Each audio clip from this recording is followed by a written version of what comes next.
This now brings us to our next keynote speaker, Mr. Philip Quade, Chief Information Security Officer at Fortinet. Before joining Fortinet, Mr. Quade has, amongst other things, served as the NSA Director's Special Assistant for Cyber and as Chief of the NSA Cyber Task Force. So please, Mr. Quade, we hereby give the floor to you.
Hi, everybody. My name is Phil Quade, and I appreciate the opportunity to have some time to spend with you today to talk about NATO.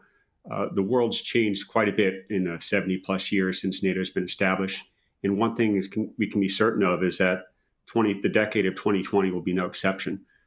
In the 30-plus years or so, I worked at the National Security Agency, the White House, and with NATO and many other important allies. And now, as 5 years as CISO, is one of the largest and most integrated cybersecurity companies, one of the things I've learned is that some things haven't changed. And that's the importance of strategy, planning, capabilities, and people. So what I'd like to do is share some of the challenges and opportunities ahead of us as NATO plans cyber policy for the decade ahead, and importantly, as NATO plans IT modernization for the decade ahead. Because policy that's disconnected from strategy and capabilities and people just won't be realized. So if I could, I'd like to share some visuals to complement some of the words that I plan to use. And let's go ahead and start stepping through some of those things. So I start with the lofty title of The Capitalism of Cybersecurity. And the message behind these words on the chart is that the private sector has come a long way towards providing some of the high-end capabilities that our countries need to do collective defense, support collective offense in support of our democratic mission. And we're going to jump to that a little bit later on, specifically what I mean about the capitalism aspect. But what I'd first like to do is take a look at some of the technology aspect of things and look at future architectures. So today, or historically, we had cybersecurity architectures that consist of computers and servers and things like that, and I call that the core. And we quickly realized that we could become more efficient in how we use those computers if we virtualized some of those capabilities, so they could be used by many people, and the percentage use would be greatly increased, be a much more efficient process. But throughout, we always had the issue of, well, how do you get people to be able to connect to those assets, whether they are in your core or in your cloud? And we call that endpoint. Now, the endpoint has changed quite a bit over the years, right? It was first, the endpoint was desktops, and it evolved later on. We're going to talk a little bit more about the importance of that. But the important thing from a strategy perspective is not whether you had good endpoint security or good cloud security or good core security. It's the best strategy and the best capabilities are the ones that integrated your defense across all three of those aspects of your architecture, because you don't want your adversary to pick the time and place of their choosing to exploit your network. By having an integrated defense across the endpoint, the core, and the cloud, you could defend at the time and place of your strength and weakness and of your choosing, ideally. So the best architectures had integrated defense across all aspects of the architecture, and it had threat intelligence, right? Substantial research informing each of those capabilities, no matter where they exist, on what the threat is at any given moment, and sending out proposed mitigations to those threats. So this is pretty good stuff, this type of architecture. Integrated defense informed by threat intelligence. Now, what's changed, though, is the endpoint. The endpoint used to be characterized solely as desktop computers, then laptop computers, maybe tablets, and of course, smartphones. But what's about to change drastically is the endpoint's going to explode. Now, I call this phenomenon sci-fi. It's the integration of the cyber environment, what you traditionally see on the right-hand side of these charts, with the physical environment. And so let's take a little bit closer look at what that physical environment is going to look like. So historically, the instrumentation of the physical domain is mostly characterized by something we all call operational technology, right? Our critical infrastructures for many, many decades have used sensors and actuators and other analytic tools to ensure that these physical-oriented devices, whether they be in our moving electricity or in our smart factories, are doing the right thing for the purposes of safety and reliability. But I think, as we all know, the physical domain is going to get a whole lot more interesting, primarily with the explosion of the use of the Internet of Things devices, right? IoT devices are going to rapidly instrument our physical domain, and that could be our offices, our cars, our cities, and even our bodies. There'll be sensors everywhere, and as we'll talk about later on, there'll be both great opportunities and great challenges as we instrument that physical domain. And lastly, as I alluded to it, all our buildings, whether they're our simple old office buildings or our highest tech smart factories, are going to be heavily instrumented. So I call that the instrumentation of the physical domain. And a lot of data is going to be generated in that domain. And that's going to be greatly enabled by fast, ubiquitous communications out there in that physical domain. So you can move information back and forth in that physical domain, and that information might not ever traverse the traditional cyber domain that we have illustrated on the right. The story doesn't quite end there, because here's the real opportunity. Why don't we take data that's generated in that physical domain and richly intermingle it responsibly with data and insights we generate in the cyber domain? So that's the true sci-fi vision, taking advantage of the insights we can get from I'll call it the tactical insights we could get from the physical domain, and combine it with the more contextual or maybe strategic insights we can generate in the cyber domain, where we have high performance computing in the cloud, big data analytics in the cloud. It's a great opportunity to take advantage of the sci-fi convergence. Now, of course, with great opportunity comes great responsibility. We need to make sure that we collectively do this with the right privacy involved. So after all, we humans are elements of the physical domain. So information about where we're driving, what we're doing inside, or even how fast our heart might be beating absolutely deserves the highest privacy protections. Similarly, data integrity becomes very important. Some of our previous speakers correctly talked about information poisoning and information integrity attacks. So data coming from the physical domain has to have the right type of data integrity. Now, what I've tried to do is just give a quick glimpse of what I think the future domain is going to look like and the future architectures look like. But the heart of my time with you today is not so much on those hard, high-tech things. Now, don't get me wrong, I'd love to talk more about architecture and technology and capabilities. And I'm passionate about that strategy I talked about earlier of linking your endpoint, your core, and your cloud with integrated fast cyber defenses. But there's one part of the equation in addition to that that's too often is overlooked, and that's the people side of the problem.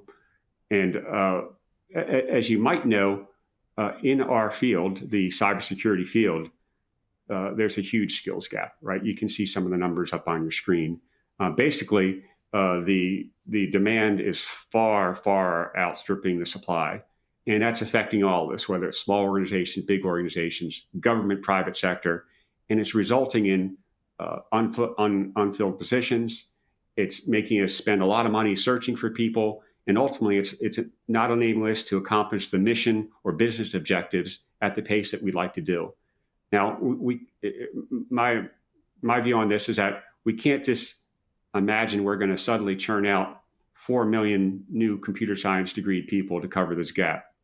We need to indeed invest more in STEM education, but it's not practical to think we're going to churn out that many more computer scientists to fill this gap. So what we need to do, I think, is come up with a strategy that is a little bit more aligned with what I would call capitalism. So, quick reminder, how we all got here. So NATO, of course, is fundamentally a collection of like-minded nations that believe in some core things like democracy, right? Like capitalism, and that's what make our economic and our government and our social engines roar for many decades behind us and many decades ahead. But there's also a third part of this, which I'd call social responsibility. It's not quite written in our constitutions and other official documentation, but I think we all recognize that it's there, that unfettered capitalism without some type of social responsibility has a lot of speed bumps that we need to address. So what I'd like to do is talk today a little bit about some strategies that stay well in tune with our core beliefs of democracy and capitalism while we go about solving the cybersecurity problem. And more specifically, I think we can come up with some strategies and approaches to not only solve the cybersecurity problem, but create opportunities for people that that too many young people and others don't see that they have today. So let's talk about some more specifics. So fundamentally, what I'm talking about is applying the tenet of capitalism of balancing supply and demand. And I have about 4 or 5 specific ideas I want to talk about. The first one is going to be no surprise, right? I'm from a very high-tech, well-integrated cybersecurity company. And one of the things that we focus on quite a bit at Fortinet is the integration of our capabilities and the automation of our capabilities, right? If you have capabilities at the endpoint, up in the cloud, in your core, you can't afford to have you can't afford for the complexity burden of operating those capabilities to be so high that ultimately you start making mistakes. So you really need to rely on the techniques of automation to decrease the volume that people have to personally process, and of course integration to reduce that complexity. So there's lots of different ways to do that. You see some of the techniques you have on my screen here. Zero trust is indeed, it's not just a buzzword, it is indeed a strategy with capabilities behind it. I highly encourage you to pursue zero trust strategies. You see the other very viable things on the screen as well. But again, I'm not here today to give you a Fortinet capabilities brief. Hopefully you'll spend some more time on this at another time. But my point here is saying that one of the 5 core things we need to do is decrease the demand on our people by better leveraging and automation integration in our cybersecurity strategies. The next point I'd like to spend a little bit more time on, which is diversity of perspective. Now, when you're trying to create a good team of people, you assemble people with some core competencies, right? You want to have some hardcore technologists. You want to have some soft skill people who are really good at getting others to work together. You want to have people who are experienced. And of course, you need this all, I believe, informed by strategy, driven by strategy. But along the way, as you manage larger and larger organizations and more complex operations as you go over the years, what you learn, though, is that diversity is really, really important. I throw a couple examples up here. In my days in the national security community, probably one of the best cyber threat analysts I ever met wasn't a computer science degree people. He was an anthropologist. And you might look at me funny for saying that, but he brought in perspectives that the rest of us just couldn't imagine. He understood human evolution. He understood our instincts, and he helped us understand why certain foreign adversaries or bad actors might be acting the way they did. Another person who absolutely drove me crazy at the time, at the beginning, until I learned, I got wiser. He was from the CIA. So I was in charge of some computer network attack operations. And my approach was always, if you want to go from A to B, you draw a straight line and go from A to B. Well, he had different training. He was a history major, and he was trained by the CIA before he came to work for me. Instead of going from A to B, he would go from A to C to D to F to Z and X. He'd finally get to B. He'd always get to B. And quite honestly, the solution he had was much better than the one I would have come up with my straight line approach. My point being is that it's not about having a bunch of computer scientists or electrical engineers all trained in the same way, the right background. We really need to have education diversity. And to be clear, I'm not a computer science hater. I'm a computer scientist myself by education and training. But I've learned that diversity is really, really important. And the highest performing teams I ever worked on had all three of these attributes. We had some core competencies, we had some education diversity, but importantly, we had diversity of background. And it included both minorities and non-minorities. And my point being is that when you have different perspectives, it makes your team stronger. I even threw a couple cartoons in here just to drive the point home. If you quickly look at this diagram, which person is correct? Are there 4 or are there 3 items on the right-hand side? And similarly, with diversity of perspective, it gives you better feel for what are you looking at. Are you looking at the broadest, most distance, and biggest things you can imagine? Or are you looking at the most smallest and important things you can imagine? Diversity of perspective will help you get to the truth. And so that's why I believe that diversity is a really, really important part of solving our cybersecurity skills gap problem. It'll make us better operators and better planners. The third principle I'd like to talk about to better balance supply and demand is, quite honestly, is looking back hundreds of years. It's borrowing an idea from the European Middle Ages, and it's the cybersecurity guild model.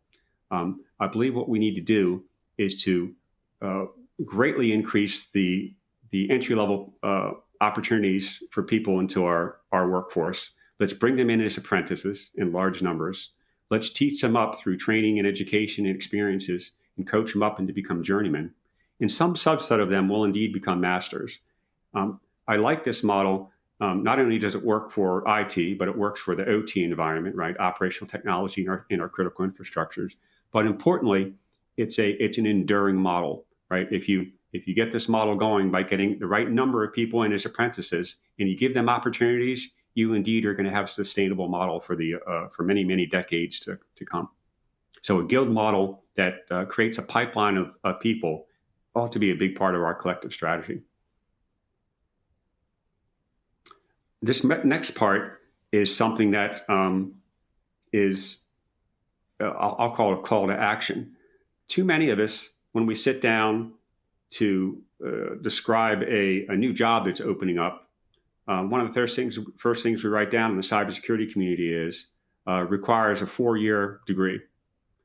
Well, I'd like to challenge that. The next time I write a job description, let's think that through. Do I really need a 4-year degree in computer science or even a 4-year degree to do this job? So I can think of just very quickly several roles that don't require such degrees, right? A role such as a cyber hygienist to keep our systems patched with the right frequency. Folks that work in the operations center to look for evidence of potential incidents, and even first responders who can quickly get to the scene to help us triage what's going on. I just briefly wrote these down. My point being is that we need to correct our instincts and not just start every single job description with 4-year degree required. Let's give more people opportunity to open our field by being more careful for how we write our job descriptions and bring them in and create that pipeline, that guild model pipeline that I talked about a little bit earlier. And the fifth area that I wanted to talk about is of course, the importance of training, right? You can't just simply bring in people from different fields and expect them to flourish. We need to have some type of robust and escalating training regime to get people to better spots, to create these experts and these masters of our domain that we talked about earlier today. My company, Fortinet, has a very robust training program. It was initially developed for Fortineters, right? So Fortinet at this point is a 9,000 person company, a very large, innovative cybersecurity company. But what we realized is that this training we had, it was a gold mine. And I don't mean in terms of revenue, and I meant in terms of getting people to a better spot and getting more people in our field. So in the early days of the COVID pandemic, Fortinet opened up its NSE training program for free, at least for the first 3 levels of it. And hundreds of thousands of people signed up for this training. And what that told us is that there's a great hunger for people to improve themselves, try and create more opportunities to better their situations. And they needed to do it at their own time and pace. And so making training available at people's own time and place at higher and higher levels of sophistication needs to be a part of our strategy. So, so there you have it. Those would be my 5 things to better balance cybersecurity skills gap, supply and demand. Let's come up with a different definition of diversity and bring in more people into our field. Let's better leverage automation and integration to make our jobs less complex and better use people for the things that they're good at and machines for what they're good at. Let's create an enduring pipeline model. So this isn't just a flash in the pan solution. And let's take some personal responsibility in defining our job descriptions so we can bring more people into our field and train them up with the right type of online training. And these types of things we can do to better increase our supply and demand. So the pitch is, let's address this skills gap problem like economics, right? It not only solves our cybersecurity skills gap problem and our operations problem there, but it's socially responsible as well. It's going to provide people with opportunity that they just don't recognize that they have today. And that's part of our, many of our nations are having some internal conflicts right now where too many people don't recognize the opportunities that are out there or even that aren't out there. So we have both an opportunity to simultaneously address the skills gap problem in cybersecurity while giving people more hope for the future and providing them with such opportunities.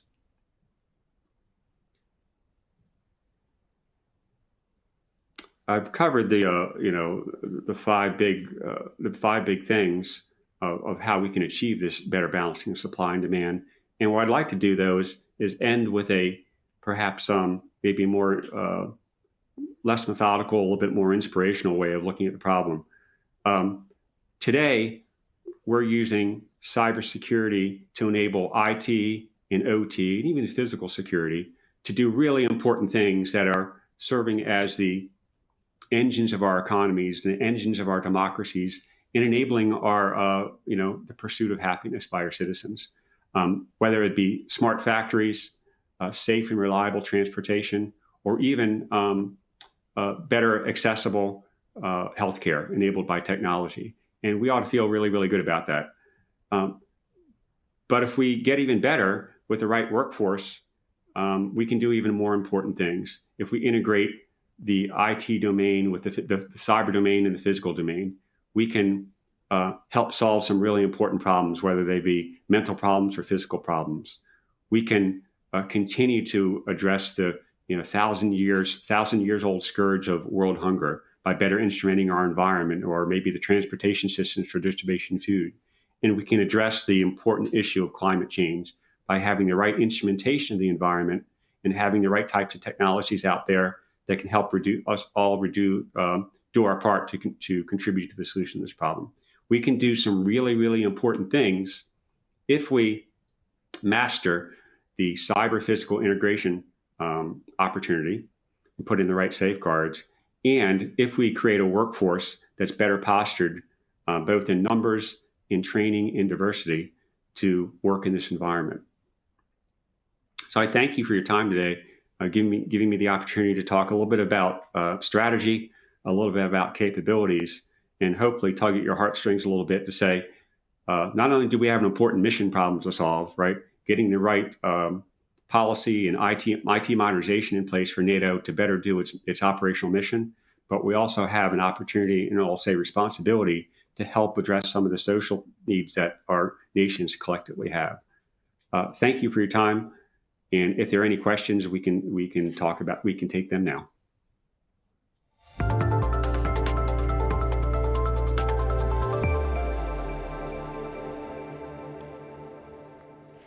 Thank you, Mr. Quade, for sharing your, I dare say, visionary and rather holistic approach to all this modernization and democratization of cybersecurity.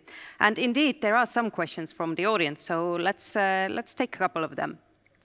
Yeah, I think the first one that we have from the audience is, when you look from a cybersecurity zero trust perspective, do you think that cloud computing is applicable to government institutions and agencies? What are the risks and advantages of cloud computing in terms of cybersecurity? Yeah, thank you for the question. The good news is that cloud security is a great opportunity for the government, of course, the private sector as well. Right? During the past year, we all learned that agility became the foremost principle of the past year. That is, we're told to do more with less, or we're told to do more with different. Do more with less, do different with the same, right? Do different things with the same amount of money. Or on occasion, we were given large chunks of money and said, I recognize that cybersecurity is a business enabler, spend this money wisely. And so what we learned to value is agility, right? The ability to quickly pivot, whether it be operations or other capabilities. And cloud computing allows you to do that. If you have some core capabilities that reside physically in your data center, you can quickly instrument and augment those things with cloud computers, with capabilities in the cloud. My company that I work for, Fortinet, doesn't make governments or users choose between on-prem versus cloud. That's a false choice, as Obama used to say, right? It's both. It's not one or the other. It's both. So the good news is that commercial capabilities, Fortinet allows you to have a hybrid environment where you have some on-prem, some in the cloud, without increasing complexity. So when it comes to cloud computing, I'd say go for it. It's an important part, not the entire solution set, but it's an important part of your solution set. And it doesn't have to increase your complexity if you do it right. The second part of the question had to do with zero trust. Zero trust is another one of those words that has sustained the hype cycle. What I mean, it's not a hype. There's actually some there. The changing edge, which I talked about earlier, where people want to connect any device from anywhere at any time to any asset, that requires a zero trust strategy.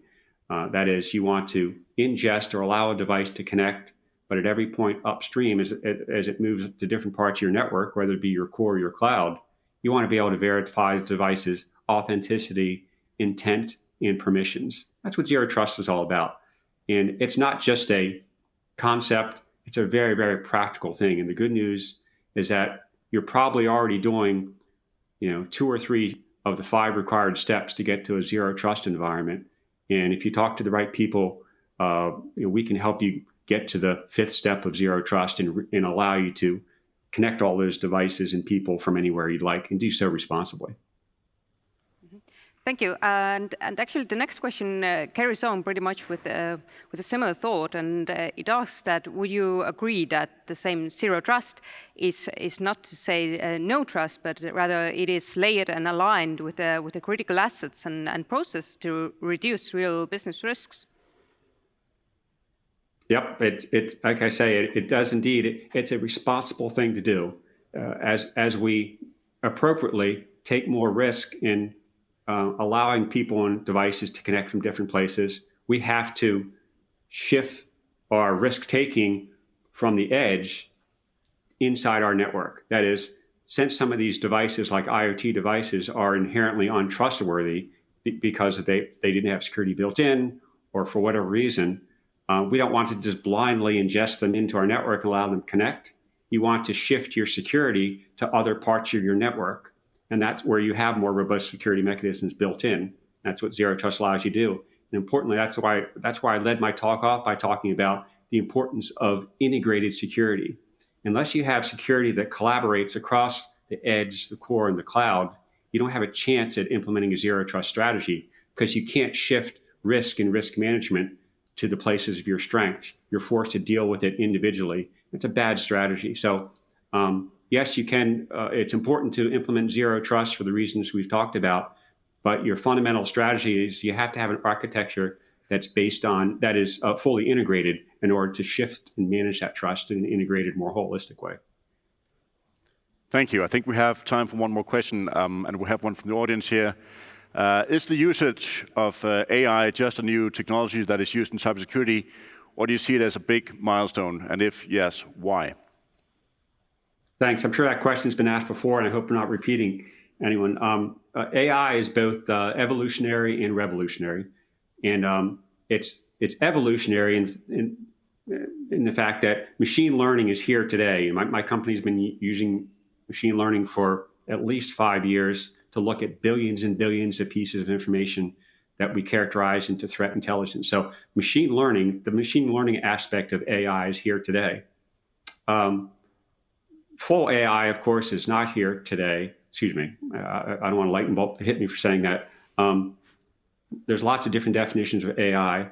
The fullest vision of AI won't be realized until we have connected architectures that allow you to compute some context, perhaps in your cloud, in your core, move that context out to the edge where your physical devices out there in your physical domain could then put it to good use, right? So the cyber domain can create context. The physical domain, where we drive cars or work in buildings or whatever, is where you could actually actuate that information. At that point, I think where we have something very, very close to most people's definition of AI, that is machines and devices starting to look like human behaviors, which can be enabled by this cyber-physical integration, fast communications like 5G, in a fast and integrated cybersecurity architecture. So it's revolutionary once we get there, and we're collectively as a world working our way up into that point by using machine learning and automation, but we're rapidly approaching the point where just about any of us would call it AI. Thank you, Mr. Quade, once again for your answers to these questions and also for your presentation, which included rather many novel thoughts, I dare say. And certainly when enhancing cybersecurity, we need to have a comprehensive approach and engage a broad scope of specialists, as you highlighted very well. So thank you once again.